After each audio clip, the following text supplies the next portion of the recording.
Interested in what it cost us to completely DIY remodel this cabin? It was expensive, but not as expensive as we had originally thought. And at the end of this video, I'll let you in on how this entire remodel will actually end up being free. That's enough to make anyone say, woo! Come on! Woo! And again! Let's dive into the specific projects we took on, and in a near future video, I'll show the monthly expenses with the monthly revenue and disclose our monthly profit from renting it out on Airbnb and VRBO. We already have 4 5-star reviews. With that, subscribe right now so you don't miss out on that video. We are actively still remodeling this place, but 99% done or so a final walkthrough video will be out in a few weeks. But for now, let's dig into the money. I'm in my office and not at the cabin shooting this video because I have all of my spreadsheets and a lot of the information right here at my home office. The cabin is located on Beach Mountain in North Carolina, which is part of the Blue Ridge Mountains, and it's a 4-bedroom, 3-bath, and it's in need of some major work, but luckily it's in between 2 rushing streams. We hope to utilize that later with some really cool landscaping designs because right now it's just overgrown with shrubbery, but that gives us a really unique edge over our competitors in this area. The cabin was listed at $300,000 and it was on the market for a couple of weeks, which in this market in 2021, that's a long time. So after checking it out, I threw an offer out there for $275,000 or maybe less, but that's what we ended up agreeing upon. Then we went under contract, I got it inspected, and there was a bunch more issues than I had thought. So we renegotiated and they came down to $265,000. Again, in a market like this, lowballing and getting $35,000 off a property is unheard of. That's over 10% off. Oh my God! Wow! Then my amazing lender got us a 10% down loan because this is considered a vacation home. So our down payment was $26,500. Then you add in closing costs of about $5,000 on top of that, but I am a real estate agent, so I get 3% of the total sales price back in a commission check. So all in there to get the purchase price of the house as is was $23,550. Well, if you watch the first walkthrough video, and I'm sorry for the poor video quality, you can see just how much work this place needed. Then the rest of my cabin flip series goes into detail on most of the major projects we tackled, and you can see the extensive damage and work needed. But luckily, I'm a full-time DIYer, so there's really $0 I need to pay for outside labor. Although we will need to hire out for a roof soon, and we did actually hire out for some of the flooring, which wasn't planned originally, but more on that in the budget. So let's start with the master bathroom, as that was my initial priority. Actually, first, I'm gonna start with an amazing money hack that you've probably never heard of that helped me out greatly with this project and should at least earn me the click of the like button. Click it, trust me. Hear me out on this entire hack because it has multiple aspects and benefits. When under contract, depending on the state you live in, you have 30 to 45 days of that contract period before you actually own the house. During this inspection, I made measurements of the bathrooms, of the bedrooms, of the vanity, the tub, all these spaces, and also took note of the condition of some of the doorknobs and light switches, hinges, outlets, again, toilets, vanity, all these things I took note of. Additionally, the inspector goes through the house with a fine-tooth comb and lists out a lot of the problems that he comes across. With this info, I now have 40-ish days in North Carolina to shop for all of these products and materials. That's 40 days to shop for some really sweet deals. Here we go, and then unlock the door.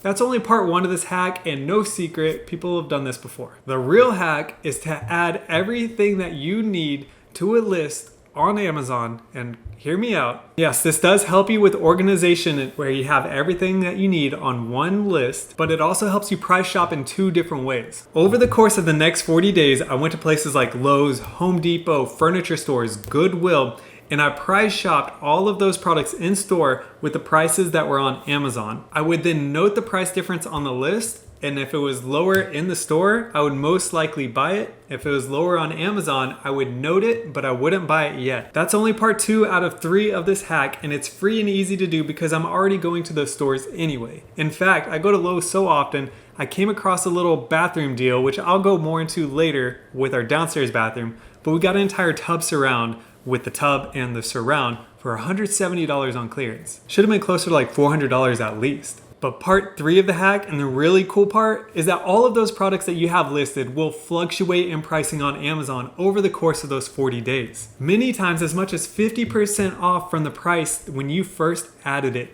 And yes, nearly every single product that you add goes down by at least $1. Now, if you have 100 products on that list, that's $100 minimum. One good example here is this putting green for my new Airbnb I just bought in the mountain, which is near the golf course.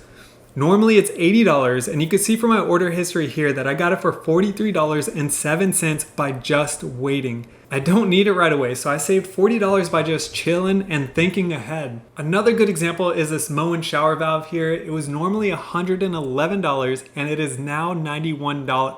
Oh wait. Update, now that I'm recording this, it's $88 a couple days later. Anyway, I'm sorry that took so much time there, but I just got really excited about that hack, and it was really a way to save hundreds of dollars on this project. I saved every single receipt from this remodeling project for the most part, but I'm not gonna divvy up every line item for the purposes of this video.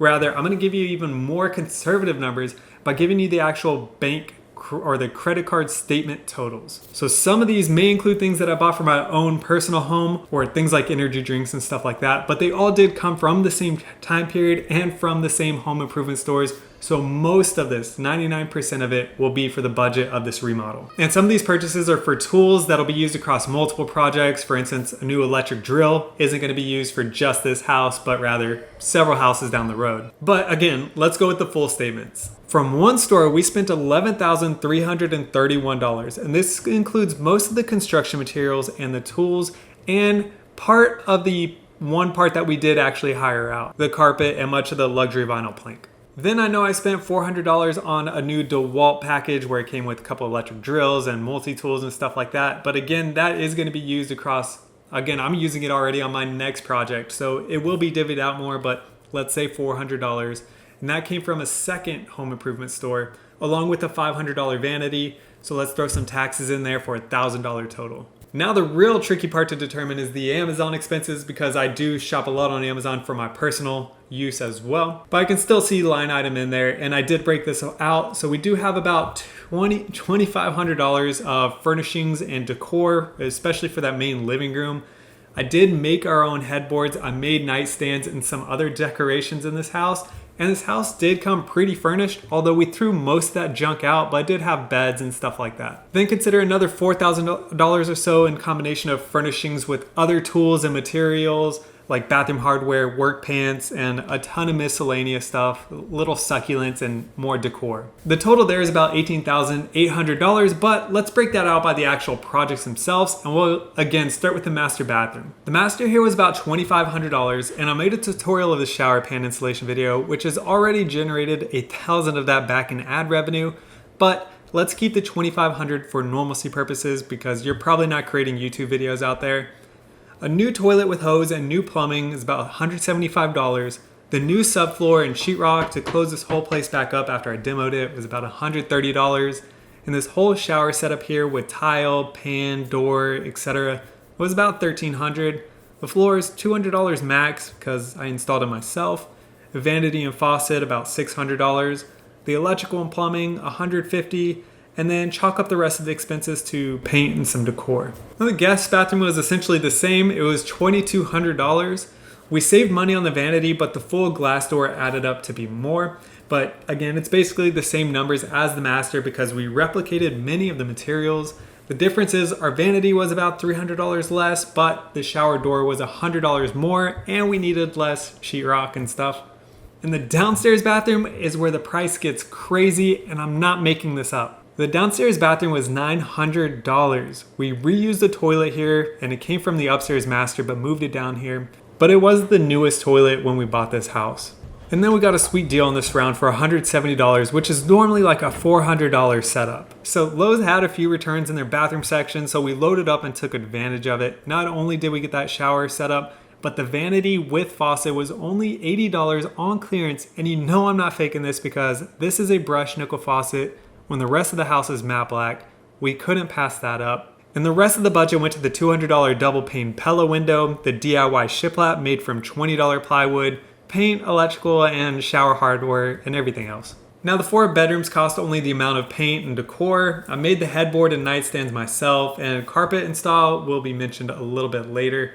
Kitchen was left alone. We really just cleaned it up, swapped out outlets, installed a new sink for about $150, and my mom lined the cabinet shelves with some kind of paper to protect those. The living room has an updated stair banister, paint, and small fixtures, so about $1,500 all in with furniture there, and I'll cover floors again later.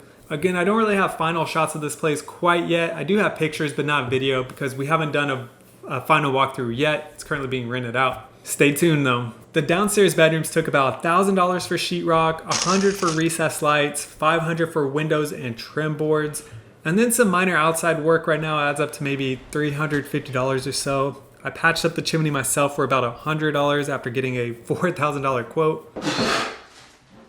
$4,000 to repair a chimney?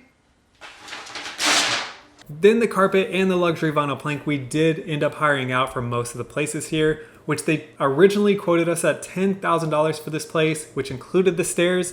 But once we took the stairs out of the project here, it only cost us $7,500. So keep that in mind when you're remodeling your own place or hiring that out in whatever regard you're doing it in. If you were to remodel your stairs and not put in luxury vinyl plank on there, you could save up to 25% of your cost. For the rest of the exterior, we'll come back and paint the outside of this house and add some like cedar shutters and things like that in the future, but that's not anything we're doing right now. I don't imagine that being any more than $1,000 if we do it ourselves. Although with the money we're generating already, I wouldn't be surprised if we just start hiring out pretty much everything from here on out.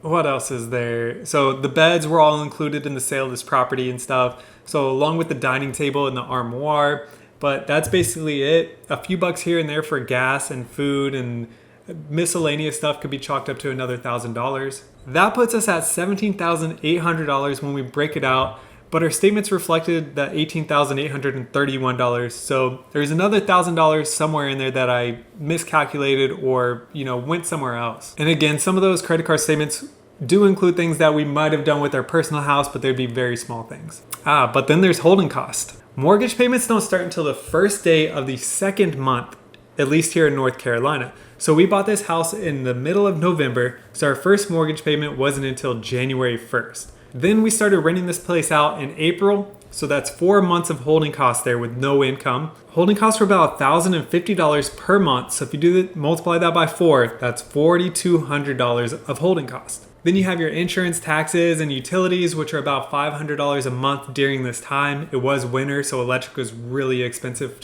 for heating. So holding costs there are about $6,200 if you do that times 4. But then let's go with $7,000 because those utilities actually start day one when you start using the house. Plus we got Wi-Fi right away. What does that mean we are left with for expenses? Upfront payment for house was $23,550. The repairs were $18,831. And the holding costs were about $7,000. So all in, we are looking at $49,381 to get this thing to where it is at today. Do you want to guess what we budgeted? $52,624 all in, so we beat that. And where do you ever hear of somebody coming under their budget, especially if you watch any of these things on TV? I give it all credit to the Amazon hack thing. I get that $50,000 is a ton of money, but just imagine if I hired out the labor on any of these projects. Labor is typically the same price as the materials of items or even more. So if I had paid $700 for just the tile and grout and mortar for one shower, you can assume that there would probably be at least $700 in labor to install that tiling. Plus they end up upcharging you on materials. And I don't know why, maybe it's the trip to go to Lowe's or something like that, but they charge you more for the product than if you had bought it yourself. We saved a ton of money by doing this ourselves, and if you watch these things on HGTV, their remodeling budgets are north of $100,000 most of the time. And this is a 4-bedroom, 3-bath, so it's nothing to laugh at. Our remodeling expenses were only less than $19,000. The cool part about this, and I'll get to this a little bit more in the next video where I break down our actual profit, we are already renting this out by the way. But this house now is valued at over $400,000 and we bought it for $265,000. I will be able to do a cash out refinance and pull out all of the money that I put in and maybe even a little bit more on top of that. It'll also leave 20% equity in the home, which will remove my PMI or my property mortgage insurance payment of $70 a month. Again, more on that later and I'll simplify it in a different video. What I am saying though is that once this is complete, it'll essentially be free. a $0 down payment, $0 in remodeling costs, because I will get it all back when I refinance this home and I'll still be able to generate the $2,000 in monthly cash flow. That's profit. You'll hear more about that monthly profit in this cabin flip on that next video. Subscribe, hit that like button, and lastly, comment down below if you like this type of video where I'm disclosing a little bit more personal financial information than I normally would. I almost never talk finances, although it's something I love. Thanks for watching until the end of this video, and I hope it brought a lot of value to you. Good luck on your cabin flip or your short-term rental journey. I just started working on my second and third short-term rentals up here in the mountains that'll both be on Airbnb and VRBO, so there's gonna be a ton of content coming out around that and up here on this mountain. My mouth's getting dry, all my words are coming together really quick. And you can catch the flip side of this journey, or the DIY part of this journey, I should say, by clicking the video linked right here at the end of this video. I'll see you on the next one. Thanks.